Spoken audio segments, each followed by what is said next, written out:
Hello everyone, welcome to अधिगम शिल्प। मेरा नाम शोभना है और आज हम लोग सीडीपी का टॉपिक जीन पियाजे, जो कि पेपर 1 और पेपर 2 दोनों के लिए इक्वली इम्पोर्टेंट है। काफी सारे क्वेश्चंस आप लोगों ने नोटिस किया होगा, इनसे आते हैं। तो ये टॉपिक आज हम करने वाले हैं। इससे पहले मैंने कंटेंट में आप लोगों से ग्रोथ एंड डेवलपमेंट के वीडियोस शेयर किए हैं, जो कि बहुत बेसिक से मैंने स्टार्ट किया था। इस वीडियोस के साथ साथ मैंने कुछ PYQ 15 PYQ के क्वेश्चंस के सेट भी डिस्कस किए थे। अगर आप लोगों ने उस वीडियो को नहीं देखा है तो आप देख लें, आपके लिए काफी बेनिफिट करेगा वो। आज हम लोग जीन पियाजे का टॉपिक डिस्कस करने वाले हैं। इस जीन पियाजे के टॉपिक को भी मैंने, वीडियो लंबा ना हो जाए इसलिए मैंने इसको 2 पार्ट में कवर अप कर रखा है। चलिए ये देखते हैं कि हम जीन पियाजे के किन किन चीजों को जो है इन 2 पार्ट्स में कवर अप करेंगे।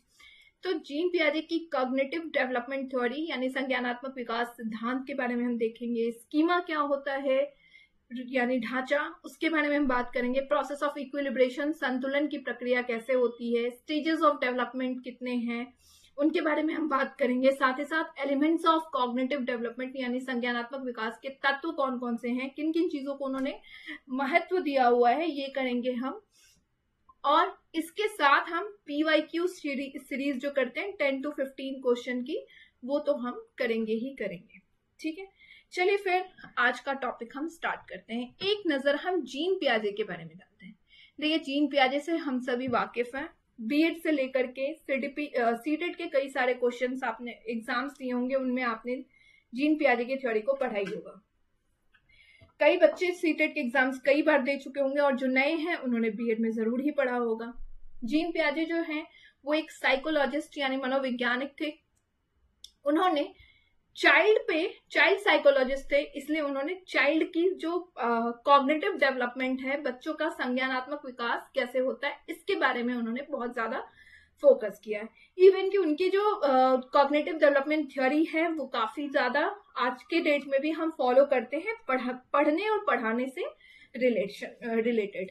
कॉग्निटिव डेवलपमेंट यानी संज्ञानात्मक कॉग्निशन क्या होता है हमारा, कि जो भी हमारी जो एबिलिटी होती है जिससे कि हम किसी चीजों को जो है सोच पाते हैं, सोचने समझने की क्षमता हमारी हो गई। इसके अलावा तर्क कर पाते हैं। इसके अलावा हमारी प्रॉब्लम सॉल्विंग स्किल्स हो गई, जिसमें हम अपने प्रॉब्लम्स को वो करते सॉल्व कर पाते हैं। रीजनिंग्स हो गया। तो ये सारे जो भी हमारे माइंड से रिलेटेड जितनी भी चीजें होती है वो सारे हमारे कॉग्निशन में आता है। और जीन पियाजे ने इस पे कॉग्निटिव डेवलपमेंट संज्ञानात्मक विकास की थ्योरी को पे डाला था। इन्होंने जो है बचपन से लेके आज तक जो है, बच्चा जब से जन्म लेता है तब से जो है चाइल्डहुड तक जो है इन्होंने डाला कि लोगों के सोच में, बच्चों के सोच में किस तरह से विकास होता है। और कुल मिला के इन्होंने इसको 4 स्टेजेस में जो है बांटा। इसलिए इन्होंने चूंकि इस चीज को, कॉग्निशन को और कॉग्निटिव डेवलपमेंट को जो है बच्चों के जो विकास होते हैं उनको स्टेजेस में चूंकि बांटा है, इसलिए इनके हिसाब से ये मानते हैं कि जो डेवलपमेंट यानी विकास है हमारा, वो जो है वो असतत प्रक्रिया है, डिसकॉन्टिन्यूअस थियरी है। ठीक है, बाकी सब जितने भी हैं वो सभी कहते हैं कि ये एक कॉन्टिन्यूअस प्रोसेस है, क्योंकि ये बर्थ से लेकर के लाइफ लॉन्ग चलता रहता है। पर जीन पियाजे ने इसको डिसकॉन्टिन्यूअस, जीन पियाजे के हिसाब से ये डिसकॉन्टिन्यूअस प्रोसेस इसलिए है क्योंकि वो कहते हैं कि ये जो प्रोसेस होता है इसमें क्या होता है, इसमें स्टेजेस में डेवलपमेंट्स होती है बच्चों की। ठीक है, एक यहाँ पे इन्होंने बात करी बच्चों के बारे में, इन्होंने बहुत पॉजिटिव थिंकिंग रखी है। बच्चों को उन्होंने लिटिल साइंटिस्ट बोला है, नन्हे वैज्ञानिक, छोटा वैज्ञानिक उन्होंने बताया है, और सक्रिय निर्माता बनाया, क्योंकि वो उनके हिसाब से वो एक्टिव बिल्डर होते हैं, वो खुद ही अपने नॉलेज को जो है वो बनाते हैं। जैसे उनके हिसाब से उनका कहना है कि बच्चे जो होते हैं बहुत क्यूरियस होते हैं, बहुत जिज्ञासु होते हैं, उनको किसी भी चीज को सीखने के लिए जो है बहुत ज्यादा जिज्ञासा होती है। और उनके हिसाब से हम सभी लोग बीइंग अ टीचर, हमें इस चीज को फॉलो करनी चाहिए। बच्चों को जो है वो एक्टिवली, हमें उनके जो क्यूरियोसिटी है उसको जो है बहुत ज्यादा हमें जो है एनकरेज करना चाहिए, प्रोत्साहित करना चाहिए। ये चीज जीन पियाजे की थ्योरी में सबसे ज्यादा इंपॉर्टेंट है कि वो एक्टिव कंस्ट्रक्टर कहा है उन्होंने बच्चों को, लिटिल साइंटिस्ट कहा है, क्यूरियस कहा है, यानी कि जिज्ञासु, उन्होंने जिज्ञासु कहा है। ठीक है, ये एक पॉजिटिव चीजें थी उनके, बहुत बड़ी पॉजिटिव चीजें हैं और इस पे हम लोग आज भी इन चीजों को फॉलो करते हैं। ठीक है, इसके अलावा इन्होंने ये भी कहा है कि बच्चे जो होते हैं वो उनके अंदर जो है आप उनको किस तरह से पढ़ाइए, तो आप उनको एक्टिवली एंगेज करिए। जब वो सेंसेस के थ्रू, अपने ज्ञानेंद्रियों के थ्रू जब बच्चे सीखेंगे तो उनको ज्यादा समझ आएगा। बचपन में भी आप नोटिस करेंगे कि कई सारे ऐसे बच्चे होते हैं, ज्यादातर बच्चे जो हैं बहुत सारे क्वेश्चंस हमसे पूछते रहते हैं, तो आपको उनको जो है एनकरेज करना चाहिए, आपको उनके आंसर्स देने चाहिए, आपको उनको जो है डांटना नहीं चाहिए या उनके आंसर्स को आपको ऐसा नहीं कि इग्नोर कर देना है, आपको उनके आंसर्स देने हैं जिससे कि वो ज्यादा से ज्यादा क्यूरियस, उनके अंदर क्यूरियोसिटी, जिज्ञासा बढ़ती जाएगी और वो ज्यादा चीजों का ज्यादा ज्ञान उनके अंदर आएगा। ठीक है, ज्ञान का भंडार यानी कि बिल्डर ऑफ नॉलेज उन्होंने बच्चों को कहा है। इसलिए चूंकि ये एक्टिव एंगेजमेंट की बात करते हैं, क्यूरियोसिटी की बात करते हैं, लिटिल साइंटिस्ट हैं बच्चे, इसलिए इनको जो है रेडिकल कंस्ट्रक्टिविस्ट भी कहा जाता है। ठीक है, कट्टरपंथी रचनावादी इनको माना गया है। चलिए, अब लैंग्वेज और थॉट के बारे में, लैंग्वेज यानी कि भाषा और सोच के बारे में यानी कि थॉट के बारे में इन्होंने क्या कहा है, तो इन्होंने कहा है कि जब हम कुछ बोलते हैं ना, उससे पहले हमको जो है, बोलने से पहले हम सोचते हैं। ठीक है, ये बात इन्होंने यहाँ पे कही थी लैंग्वेज और थॉट के बारे में। अगर देखा जाए तो इन्होंने भाषा को बहुत ज्यादा तवज्जो नहीं दिया है, बहुत ज्यादा इंपॉर्टेंस इन्होंने नहीं दिया है। चलिए, ये सब तो नॉर्मल बातें हैं, ये बाद में भी हम डिस्कस इस चीज पे करेंगे। फिलहाल उन्होंने एक बहुत बड़ा कॉन्सेप्ट दिया था, स्कीमा का कॉन्सेप्ट। चलिए आइए एक नजर हम डालते हैं, स्कीमा यानी कि रूपरेखा, ढांचा क्या होता है। अब इसको हम नॉर्मल एग्जाम्पल से पढ़ते हैं क्योंकि बुकिश लैंग्वेज से ज्यादा इंपॉर्टेंट होता है समझना चीजों को। चलिए, स्कीमा क्या होता है? स्कीमा होता है ढांचा, ये एक मेंटल फ्रेमवर्क होता है। कोई भी चीज जब आप सोचते हैं या जानते हैं, किसी चीज का इंफॉर्मेशन आपके दिमाग में जब आता है तो आप क्या करते हैं, उसका एक रूपरेखा, ढांचा, फ्रेमवर्क तैयार कर लेते हैं अपने दिमाग में। ठीक है, यही रूपरेखा, इमेजेस जो आपको किसी चीज की बन जाती है वो होता है। अब जैसे लेट सपोज कि छोटे बच्चे हैं, उनको ए फॉर एप्पल बताया गया, अब वो एप्पल का इमेज उन्होंने तैयार कर लिया है दिमाग में।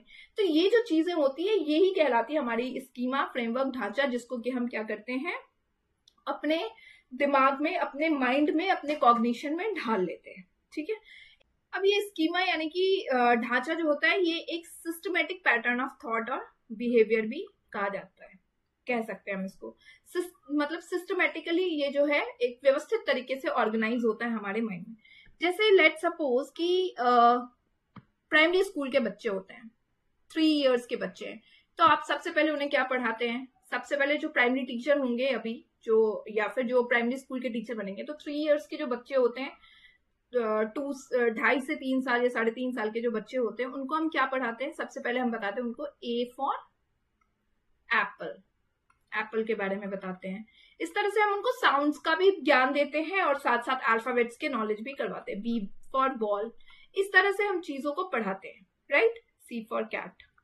तो बच्चों को जो है हम क्या करते हैं, ए फॉर एप्पल बताते हैं, साथ में यहाँ पे एप्पल के इमेजेस दे देते हैं। बी फॉर बॉल हो गया, बॉल के इमेजेस दे दिए। सी फॉर कैट हो गया, कैट का इमेज दे दिया। तो बच्चों ने क्या किया, उसको अपने स्कीमा को में फिट कर लिया कि ये, अगर आप कोई पूछे उनसे तो वो क्या करेंगे, वो इजिली बता पाएंगे कि ये ए फॉर एप्पल है, ये बी फॉर बॉल है, ये सी फॉर कैट है। ये चीजें हैं स्कीमा, जिसका इमेजेस, जिसका जो है नॉलेज, जो है जो भी आपको मिला है, मेंटल फ्रेमवर्क, ढांचा आपने अपने दिमाग में तैयार कर लिया है। अब उन्होंने साथ ही साथ ये भी कहा है कि जो बच्चे होते हैं ना, वो जन्म से लेकर के उनके अंदर ये स्कीमा 15 इयर्स तक ये डेवलप होती रहती है। ठीक है, ये इंपॉर्टेंट चीज है, ध्यान रखने वाली है कि स्कीमा के बारे में उन्होंने क्या कहा कि बच्चे जब जन्म लेते हैं तब से लेकर के 15 साल तक ये डेवलप होता है। आइए अब स्कीमा में चीजों को हम जानते हैं। स्कीमा ये तो हमने समझ लिया कि स्कीमा जो है हमारा क्या है, रूपरेखा ढांचा होता है किसी भी चीज का, जिस चीज के बारे में हम जानते हैं उसका एक इमेज हम अपने दिमाग में बना लेते हैं।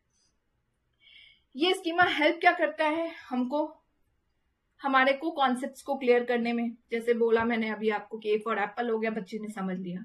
अब ये उसका कॉन्सेप्ट यहाँ पे क्लियर हो गया, चीजें उनको समझ में आ गई। कोई चीज को अब आप उसको जब भी पूछेंगे तो वो जो है अपने आंसर आपको रिस्पॉन्ड कर करके वो बता देंगे। ठीक है, क्लियर है ये चीज। अब इस स्कीमा में कुछ कॉन्सेप्ट्स हैं जो कि बेहद इंपॉर्टेंट है हमारे लिए। आइए जानते हैं इसमें क्या क्या प्रोसेस होता है।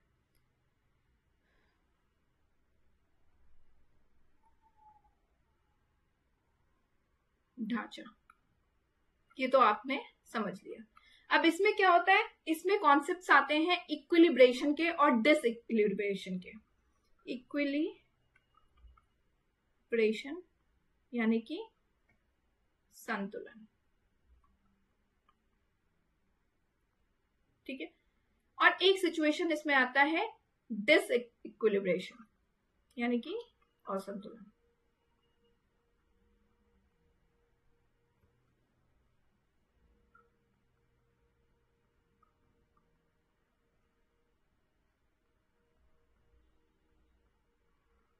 चलिए इस कॉन्सेप्ट को हम जानते हैं कि इक्विलिब्रेशन का कॉन्सेप्ट कब आता है और डिसइक्विलिब्रेशन का कॉन्सेप्ट कहाँ आता है। यहाँ तक तो आपने समझ ही लिया होगा कि स्कीमा क्या होता है। अब यहाँ पे मैंने आपको बताया था कि हमने बच्चे को क्या पढ़ाया, ए फॉर पढ़ाया एप्पल के बारे में, बी फॉर हमने पढ़ाया बॉल के बारे में, ठीक है। अब हमने यहाँ पे ये भी पढ़ाया था C for cat. Let suppose example के तौर पे आपको समझना है इस चीज को, ठीक है। बच्चे को हमने बताया, बच्चे ने यहाँ पे समझ लिया, उसका दिमाग उसने अपने स्कीमा में इस चीज को फिट कर लिया है, राइट। अब हमने क्या किया, नेक्स्ट स्टेप, एक स्टेप आगे गए। अब उसको हमने ये बताया कि बेटा ए फॉर जो है ना वो एप्पल भी होता है, साथ में हमने उसको बताया कि ए फॉर एरोप्लेन भी होता है, ए फॉर एप्रिकॉट भी होता है, ठीक है। अब यहाँ पे क्या हुआ, उस बच्चे ने अब तक ये जाना था कि ए फॉर एप्पल है, उसने अपने स्कीमा में यही फिट कर रखा था पहले से। लेकिन अब आपने उसको दो नई इंफॉर्मेशन डाल दी कि ए फॉर एरोप्लेन होता है और ए फॉर एप्रिकॉट होता है। तो यहाँ पे बच्चे ने क्या किया, अपने जो स्कीमा, एग्जिस्टिंग स्कीमा है, जो रूपरेखा उसने पहले से तैयार कर रखा था, उसमें उसने दो और इंफॉर्मेशन या दो से ज्यादा कुछ भी नया इंफॉर्मेशन ऐड कर लिया, ठीक है। ये प्रोसेस हमारा क्या कहलाता है, इक्विलिब्रेशन के प्रोसेस में आया। जब उसने नए इंफॉर्मेशन को ऐड ऑन किया तब वो कहलाया एसिमिलेशन,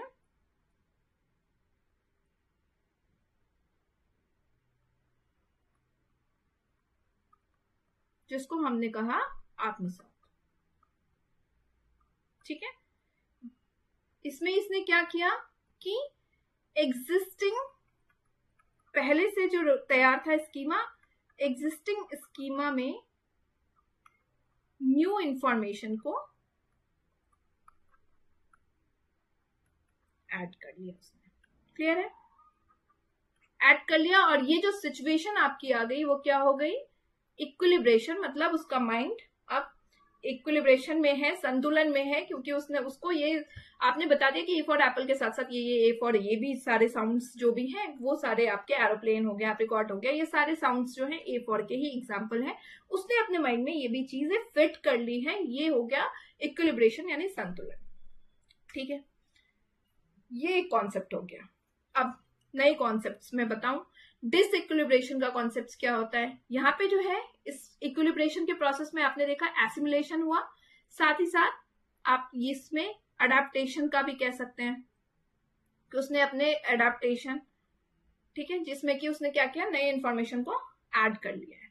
चलिए अब यहाँ पे डिसइक्विलिब्रेशन का कॉन्सेप्ट कब आता है, तो डिसइक्विलिब्रेशन का कॉन्सेप्ट आता है जब आप बच्चों को नई चीजें के बारे में बताते हैं। कैसे, लेट सपोज कि आपने बच्चों को बर्ड्स के बारे में बताया, ठीक है। आपने बर्ड्स के बारे में बताया कि जो भी बर्ड्स होती हैं वो फ्लाई कर सकती है, उड़ सकती है, ठीक है। यहां तक जब तक आपने बताया उसका जो है उसको समझ आ गया कि जो भी बर्ड्स उड़ सकती है, जिसको भी वो उड़ते देख रहे हैं वो जो है वो बर्ड्स है। क्लियर है ये चीज? अब यहां तो इसका एग्जाम्पल जो है क्लियर है, इक्विलिब्रेशन में कॉन्सेप्ट है, संतुलन में है। लेकिन अब उसने क्या किया, उसने देख लिया एरोप्लेन को, ठीक है। उसने एरोप्लेन देखा और उसने बोला वो देखो bird, aeroplane is a bird, क्योंकि वो हवा में उड़ रही है। लेकिन यहाँ पे आप बच्चों को बताएंगे कि ये जो है ये बर्ड के एग्जाम्पल नहीं है। अब यहाँ पे बच्चे का क्या हुआ, एक नया कॉन्सेप्ट आ गया कि ये जो एरोप्लेन है ये भी हवा में तो उड़ रही है या उड़ रहा है, लेकिन ये बर्ड नहीं है, बर्ड का कॉन्सेप्ट नहीं है। तो वो वहां पे क्या होगा, उसका माइंड जो है वो कंफ्यूजन में चला गया, यहाँ पे वो कंफ्यूज हो गया, ठीक है। तो ये कॉन्सेप्ट होता है जब आप नई इंफॉर्मेशन बच्चे को देते हो, तो वहां पे क्या कॉन्सेप्ट हो जाता है, डिसइक्विलिब्रेशन का कॉन्सेप्ट आ जाता है, क्योंकि वो अब तक जो अपने एग्जिस्टिंग स्कीमा में जो रखा था उससे कुछ हट के इंफॉर्मेशन उसको मिल रही, कुछ नई चीजों के बारे में वो जान रहे हैं यहाँ पे। क्लियर है ये चीज? जब आपने उसको फिर बताया कि बेटा ये एरोप्लेन है, इसको बनाया गया है, ये जो है इसको इस तरीके से हमने तैयार किया है कि ये उड़ सकता है, बट ये बर्ड नहीं है, क्योंकि ये जो है लिविंग थिंग्स नहीं है, नॉन लिविंग थिंग्स है। उसके बाद उसके बारे में आपने सारी चीजें बताई कि उसको हमने इस तरह से स्ट्रीमलाइंड है, जो भी है आपने बच्चों को बताया। यहाँ पे वो क्या कर रहे हैं, एसिमुलेट, यहाँ पे वो अकोमोडेट कर रहे हैं, अकोमोडेशन, ठीक है। संयोजन, संयोजन का कॉन्सेप्ट क्या है कि न्यू इंफॉर्मेशन को ऐड करना,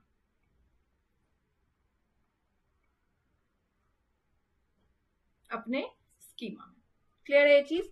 ये कॉन्सेप्ट हमारा होता है। आइए थोड़ा सा डायग्राम्स के थ्रू समझते हैं दोबारा से। कॉन्सेप्ट्स अगर आपको नहीं समझ में आया है तो वहां पे इस चीज को मैं क्लियर करती हूँ। इक्विलिब्रेशन के कॉन्सेप्ट्स में मैंने आपको बताया सबसे पहले एसिमिलेशन क्या है, कि इक्विलिब्रेशन में आप जो है चीजों को, आपको नई इंफॉर्मेशन आपके एग्जिस्टिंग स्कीमा में मिली है, कि आप पहले से उस चीज के बारे में जानते हैं, बट उसमें आपने कुछ नई इंफॉर्मेशन को ऐड किया है, नई जानकारी को आपने ऐड किया है। ए फॉर एप्पल का साउंड आपको पहले से पता था, बट आपने यहाँ पे क्या किया, उसी में ऐड किया कि ए फॉर एरोप्लेन भी होता है, ठीक है। यहाँ पे आपने क्या किया, नई एग्जिस्टिंग स्कीमा में इंफॉर्मेशन को ऐड किया, एसिमिलेशन हो गया, और ये हो गया दिमाग हमारा संतुलित है, इक्विलिब्रेशन, ठीक है। लेकिन जब आपको कोई नया कॉन्सेप्ट मिलता है, नई इंफॉर्मेशन आपको मिलती है, नई जानकारी आपको मिलती है, न्यू इंफॉर्मेशन, जिसको कि आपको पहले से नहीं पता था, जो कि आपके स्कीमा में नहीं था, उसके बारे में आपने जाना, तो यहाँ पे क्या हुआ, डिसइक्विलिब्रेशन का कॉन्सेप्ट हुआ, ठीक है। डिसइक्विलिब्रेशन क्यों हुआ, क्योंकि आपको पता ही नहीं था, आपने अभी अभी जाना कि लेट्स सपोज कि बर्ड्स के बारे में ही एग्जांपल में दे रही हूँ, दूसरे तरीके से इसको बताती हूँ। बर्ड्स है, बर्ड्स के बारे में आपको पता है कि बर्ड्स जो है वो फ्लाई करती हैं, लेकिन अब उसने, बच्चे ने पेंगुइन को देखा, ऑस्ट्रिच को देखा, ठीक है, इनको देखा, तो बोले मम्मा वो देखो बर्ड, वो बर्ड जो है वो उड़ सकती है। आपने बोला नहीं बेटा, ये जो पेंगुइन है या ये जो ऑस्ट्रिच है ना, ये उड़ नहीं सकती हैं, इनको हम ये बर्ड्स हैं पर ये उड़ नहीं सकते। अब वो कंफ्यूज हो गए, अरे बर्ड्स तो उड़ती हैं ना, हमने तो यही पढ़ा है ना बर्ड्स के बारे में। तो आपने बताया कि बेटा कुछ बर्ड्स ऐसे भी होते हैं जो उड़ नहीं सकते। यहाँ पे उनका दिमाग क्या हो गया, डिसइक्विलिब्रेशन में आ गया, क्योंकि यहाँ पे जो है उनके जो स्कीमा में जो इंफॉर्मेशन थी उनसे हटके कुछ नई इंफॉर्मेशन उनको मिली है, नई चुनौती उनको मिली है, ठीक है। इसलिए वो क्या हो गए, वो कंफ्यूज हो गए, और उनका कॉग्निटिव इम्बैलेंस भी आप कह सकते हैं, संज्ञानात्मक असंतुलन हो गया, ठीक है। फिर क्या हुआ, फिर आपने उनको समझाया, जब आपने उसको बताया कि बेटा कुछ बर्ड्स ऐसे होते हैं जो उड़ नहीं सकते हैं, बट फिर भी वो बर्ड्स के एग्जाम्पल हैं, तो उन्होंने क्या किया, वहां पे कॉन्सेप्ट आया अकोमोडेशन का, जिसमें कि आप बच्चे ने क्या किया, अपने स्कीमा में जो है, अपने स्कीमा में नए इंफॉर्मेशन को क्या किया है, यहाँ पे ऐड किया है। अकोमोडेशन को हम हिंदी में संयोजन कहते हैं, ठीक है। यहाँ पे उसने क्या किया, अपने ही चीजों में, अपने स्कीमा में एक नई इंफॉर्मेशन को ऐड किया है, ठीक है। तो ये कॉन्सेप्ट हमारा होता है, ये चीजें इंपॉर्टेंट है, इनको आपको जानना है क्योंकि ये आपके क्वेश्चंस में आता है। ध्यान देने वाली बात एसिमिलेशन और अकोमोडेशन का है कि एसिमिलेशन में हम अपने एग्जिस्टिंग स्कीमा में जो ढांचा हमने पहले से तैयार करा हुआ है उसी में कुछ ऐड कर रहे हैं, बट अकोमोडेशन यानी कि संयोजन में हम क्या कर रहे हैं, नई इंफॉर्मेशन को जो है मॉडिफाई कर रहे हैं, कुछ नई चीजों को ऐड कर रहे हैं, मॉडिफाई कर रहे हैं, ठीक है। ये कॉन्सेप्ट है हमारा। अब नेक्स्ट जो हम क्लास में करेंगे वो हम स्टेजेस ऑफ कॉग्निटिव डेवलपमेंट करेंगे, एलिमेंट्स करेंगे। वीडियोस लंबी हो जाएगी इसलिए मैं इसको छोटे छोटे पार्ट्स में जो कर रही हूँ। नेक्स्ट का पार्ट में ये जीन पियाजे का कॉन्सेप्ट हमारा क्लियर हो जाएगा, फिर हम कुछ PYQs कर लेंगे, उसके बाद आगे बढ़ेंगे। तो वीडियोस अगर अच्छी लगती है तो प्लीज चैनल को लाइक, शेयर और सब्सक्राइब जरूर करिएगा। मिलते हैं नेक्स्ट सेशन में नेक्स्ट वीडियोस के साथ में। PDF आपको इस वीडियो के जब सारे टॉपिक्स आपके कवर अप हो जाएंगे तो टेलीग्राम चैनल पे दे दिया जाएगा, लिंक आपको टेलीग्राम चैनल का मिल जाएगा, उस पर आप ज्वाइन कर सकते हैं। तब तक के लिए bye bye and take care.